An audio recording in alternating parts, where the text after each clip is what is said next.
Olá amigos do canal Aprendendo sobre Mediunidade, sejam bem-vindos ao nosso vídeo de inspiração de hoje. E hoje aqui, pesquisando aqui onde eu traria material para vocês, eu peguei aqui esse programa 2 do Estudo e Prática da Mediunidade, da FEB, tá? Existe o programa 1, esse aqui é o 2, é um curso de mediunidade, é muito bom, se vocês quiserem procurar, para experimentar, tê-lo e ler, porque é muito bom, ou aplicar no centro espírita que você trabalha, então é bem indicado. Mas vamos lá, a inspiração que eu peguei aqui da atividade prática, lá na experimentação mediúnica, e tem uma citação de Paulo da primeira carta aos Coríntios 12, 7, e ele diz lá: a manifestação do Espírito é dada a cada um para o que for útil.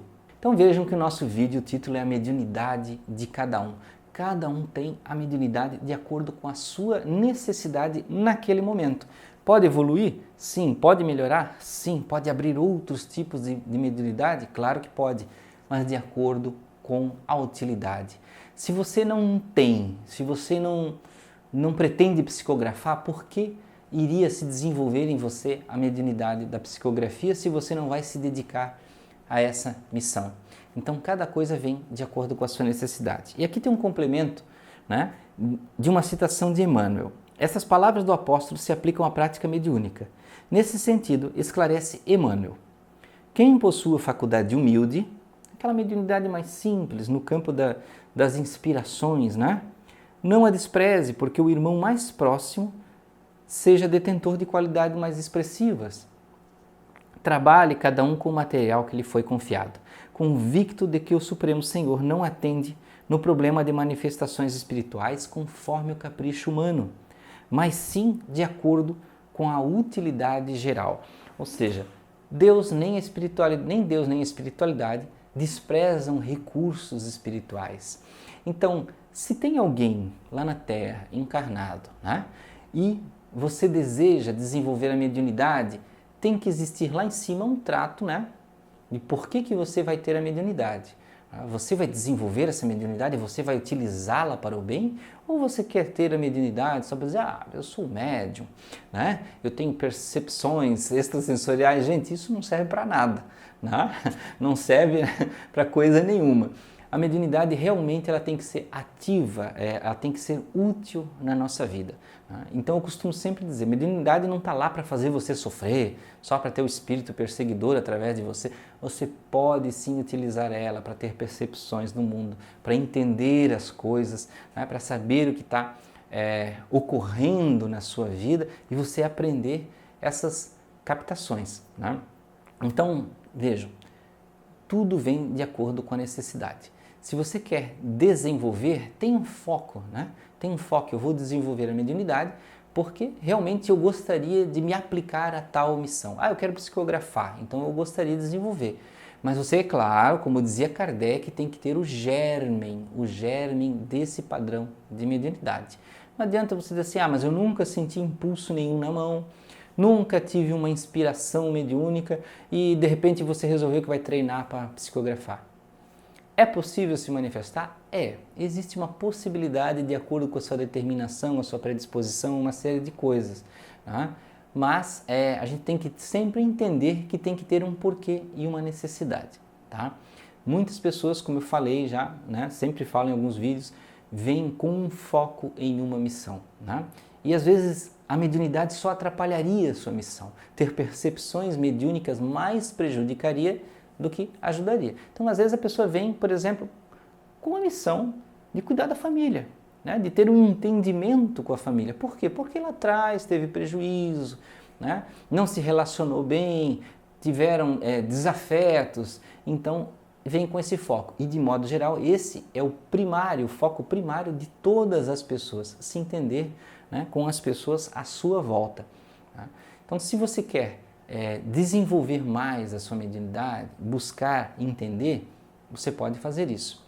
E muito importante, não ficar achando que, eu tenho mediunidade aí da psicografia, mas eu queria tanto a mediunidade da psicofonia, queria também incorporar e dar comunicações no centro, e como é que eu faço isso? Poxa, aquele irmão lá do centro, aquele amigo, tem uma mediunidade tão boa assim, e a minha aqui tão, eu acho tão tranquila na psicografia. Nunca despreze a mediunidade que você já tem. Use-a e ela evolui. A qualidade da mediunidade sempre pode evoluir se você estuda mais e se aplica mais. Então, é importante você ter essa consciência. Né? Se você tem uma ferramenta, valorize essa ferramenta e continue a desenvolver. Outra coisa importante, os bons espíritos valorizam muito, né? Valorizam muito o empenho, a dedicação que o médium tem. Então, se o médium não está se dedicando, por exemplo, ele tem a psicografia, mas ele não se dedica, ele fica sempre ali choramingando, achando que, mas eu gostaria de ser clarividente, eu gostaria de não sei o quê. O que acontece? A mediunidade dele fica estagnada, porque os bons espíritos do outro lado ficam olhando assim, mas peraí, ele não dá valor nem para essa mediunidade que ele tem, ele não se desenvolve nessa e já quer se desenvolver em outra, para que a gente vai investir nele? Né? Porque os bons espíritos podem incentivar o desenvolvimento da mediunidade. Né? Só que eles precisam ver ali o interesse, né? O desempenho daquele médium. Né? Então, muitas pessoas às vezes ficam indo anos no centro, por exemplo, e vai no piloto automático. Né? Trabalha lá no centro com a psicofonia.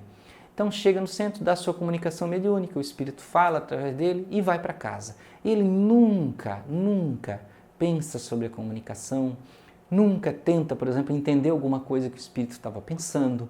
Ele simplesmente se fecha, ele se abre a mediunidade quando entra no centro e fecha quando sai do centro e não traz nenhum tipo de experiência positiva para si mesmo. Para os bons espíritos que estão lá, né, dirigindo a reunião mediúnica, para o mentor espiritual desse médium, é desanimador, porque ele vê um médium que está indo ali no piloto automático. Ele está pensando assim, estou indo lá fazer a caridade, né? Mas ele vai como um piloto automático. Ele precisa ir realmente com vontade. Hoje eu vou auxiliar, né? Eu vou pensar sobre as situações que o espírito estava passando, eu vou tentar ajudar, eu vou ler sobre o assunto para quando eu tiver uma comunicação desse padrão de novo, eu estar mais bem preparado. Gente, isso é importante. E quando os bons espíritos, quando os dirigentes da casa e o mentor espiritual vê que você está interessado, ele começa a pensar, opa, peraí, se ele tem essa psicofonia, né? E se a gente ajustasse aí para ele, liberasse nessa encarnação dele aí a vidência, para ele começar a ver o espírito também. Será que isso não ia ajudar ele na comunicação mediúnica? E se fosse clarividência, para dentro da comunicação ele ter visão do passado do espírito? Gente, essas coisas podem ser feitas se o médium tem interesse e dedicação na sua mediunidade. Agora, como eu falei, se ele vai lá para o centro, desanimadinho, sempre, ele vai mais como um sofredor do que como um trabalhador. Ele vai para o centro, fica lá, reunião da comunicação, sai, volta, gente, obrigado, até a próxima, fiz a minha caridade. Tá? Parece o quê? Que a gente está indo nas mesmas ritualísticas de muitos templos religiosos que vai lá, faz as coisas no piloto automático e não traz para dentro de si. Todas as comunicações dadas, gente, nos centros espíritas são principalmente para o médium, em primeiro lugar. O médium tem que usar para si as informações para ele evoluir. Tá? Então, nenhuma coisa é deixada simplesmente ao acaso. Tudo pode ser aproveitado. E então, vejam que nós não podemos ficar no campo de acreditar que tem mediunidade ruim, mediunidade boa, mediunidade mais fraca, mais forte. A mediunidade é aquilo o tom que você dá. Né? Então, o que você quiser que a sua mediunidade seja, ela vai ser. Se você tem, Anderson, mas eu tenho uma mediunidade muito atribulada, eu não tenho controle, eu sinto os espíritos, fico com medo. Por quê? Porque você ainda não se dedicou a estudar, entender racionalmente para poder aplicar o seu potencial mediúnico. Eu sempre falo que se você sofre com mediunidade é porque você só não aprendeu ainda, ou você está negando, né? Ou você precisa aceitar e aprender, né? E fazer a sua mediunidade evoluir. Mediunidade, é claro, a gente sabe que está escrito lá nos livros que existem mediunidades de provas, tá? Mediunidade de prova. Quando? Quando a pessoa lá numa outra encarnação abusou dos dons mediúnicos, vendeu a mediunidade para as pessoas, através de previsões, de sorte, né? Enganando, dominando as pessoas, se fazendo de mentor espiritual e um monte de coisa do tipo. O que acontece? A pessoa vem em outra encarnação, possivelmente, né? Tendo uma mediunidade atribulada, porque aquelas pessoas que ela tanto prejudicou acabam voltando como espíritos obsessores e às vezes em vez de ter um, tem 10, tem 20, tem 30 espíritos obsessores ali que a cada momento, a cada período da vida persegue aquela pessoa e prejudica cada vez mais. Por isso que nós estamos aqui para desenvolver da melhor forma a mediunidade, aprendê-la a usar, porque nós estamos indo para um outro século, um outro tempo, um tempo que a mediunidade vai ser um fator importante de desenvolvimento na nossa vida. Não vai mais ficar no campo religioso, escondidinha lá no centro espírita, né? Ficar num campo místico, né? Misterioso, sobrenatural. Estamos trazendo a mediunidade do sobrenatural para o natural, porque isso faz parte da nossa natureza, faz parte da vida. Então, meus amigos, obrigado por esse vídeo de inspiração, ficarem até aqui e Deus abençoe a todos vocês. Até o próximo vídeo.